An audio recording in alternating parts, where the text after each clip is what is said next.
Have you ever wondered if every sudden illness, accident, or financial loss at home is really just bad luck? Have you ever felt powerless in the face of unexplainable misfortune and longed for a way to turn the tide? Welcome back to the channel.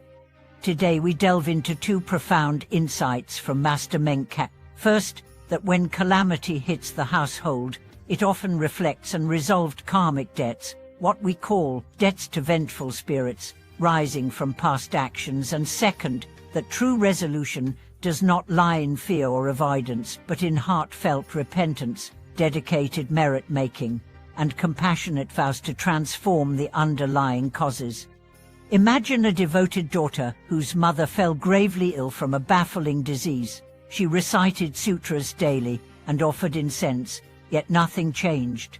When she sought Master Mengcan's guidance, he simply asked, "Have you truly dedicated your practice, your recitation, your merits to her karmic creditors?"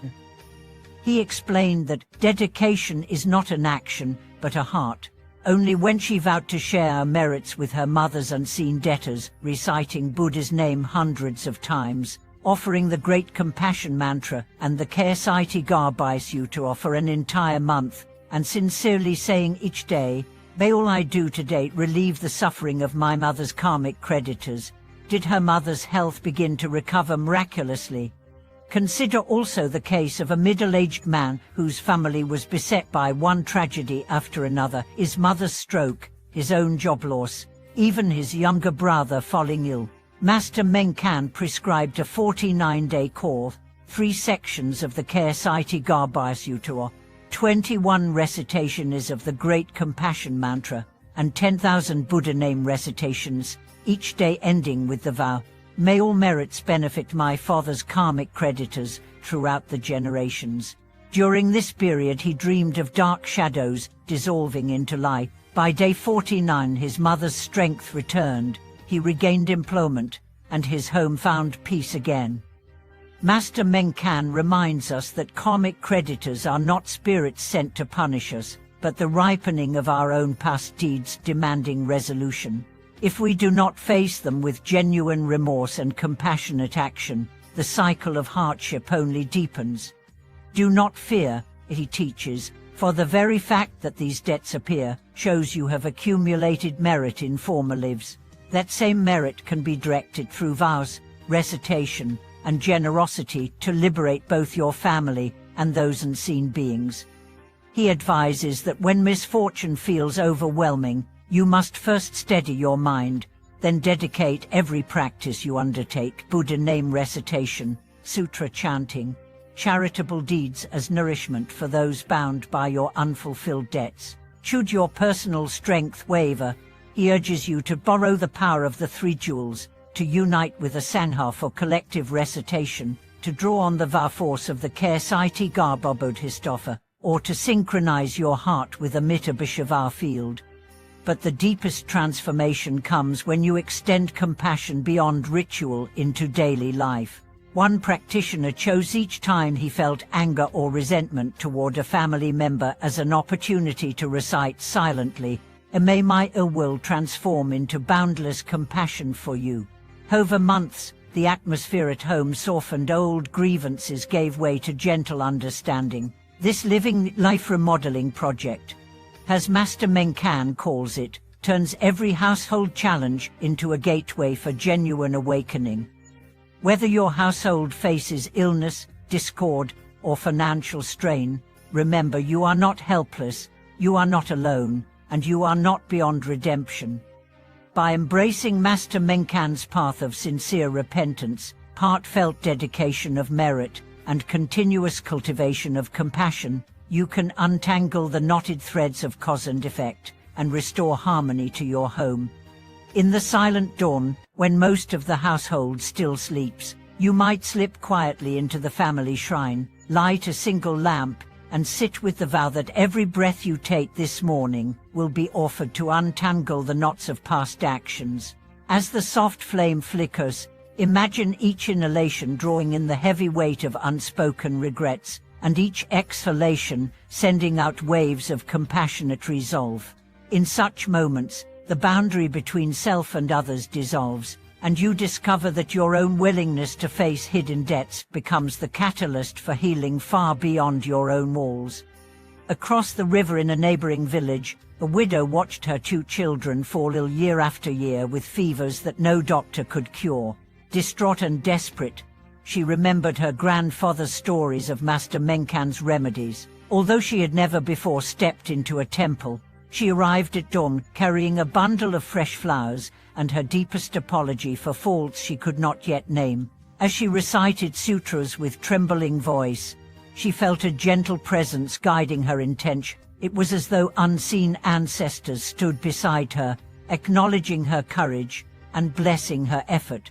Within days, her children's strength returned, their laughter weaving its way back into the house like a long-lost song, and the widow realized that her simple act of contrite dedication had bridged the worlds of the living and the unseen. In the bustle of the family marketplace, a merchant once blamed himself for a string of misfortunes, spoilage of goods, arguments with suppliers, dwindling customers. He resolved to undertake a weekly ceremony of dedication. Every Friday, he would close his shops early, gather his employees, and together offer merit in the form of shared meals and silent recitation. At first, his partners greeted the ritual with amused skepticism, but as the weeks passed, a subtle shift occurred. The marketplace that had echoed with frustration began to hum with cooperative energy. Even the weather seemed kind as storms that once threatened his wares held back until after closing. In time, the merchant saw that his outward practice had transformed the very fabric of his business, reminding him that karma is not merely a ledger of debts, but a living network of relationships that respond to the force of genuine intention. Scientists studying resilience have noted that when individuals perceive crises not as random misfortune, but as challenges to be met with purpose, their levels of stress hormones decline, and their capacity for creative problem-solving increases. In other words, by reframing hardship as an opportunity to repay karmic imbalance, you activate your innate resources for healing. This interplay of mindset and biology validates what Master Mengcan has taught for centuries. A heart aligned with sincere vows can mobilize forces of recovery that no external remedy alone could match. Later, when the household is again calm and the children drift off into midday naps, you might slip away once more to perform a small ritual of transformation. Perhaps you pour water over an image of Calamity Histofa, whispering, "May this water carry away the suffering of those bound by my family's past actions." As the droplets flow, visualize the hidden chains of cause and effect dissolving like mist in morning sunlight. In these intimate practices, you cultivate not only relief for present miseries, but also the habit of living with unwavering awareness of your own power to reshape destiny. Over months and years, these daily acts accumulate like drops filling a well. Neighbors begin to notice your steady calm in the face of difficulty, and they may ask what secret lies behind your serenity. You smile and simply invite them to sit with you at dawn, to share the flame of intention that has warmed your own spirit. In teaching others, you deepen your own understanding. Each explanation, each shared candle, becomes another thread in the tapestry of collective transformation. Ultimately, the story of household calamity and karmic debt is not one of curse but of calling. When misfortune appears, it calls you home to your heart, to the realization that you are never separate from the world of unseen beings and unspoken bonds. By embracing Master Mengcan's path, by bowing in true repentance, dedicating merit with heartfelt vow, and extending compassion in every moment, you become not a victim of past mistakes, but a living bridge between causes and cures, between broken threads and whole cloth. In so doing, you restore harmony, not only to your home, but to the vast web of life that surrounds us all. Thank you for watching this video.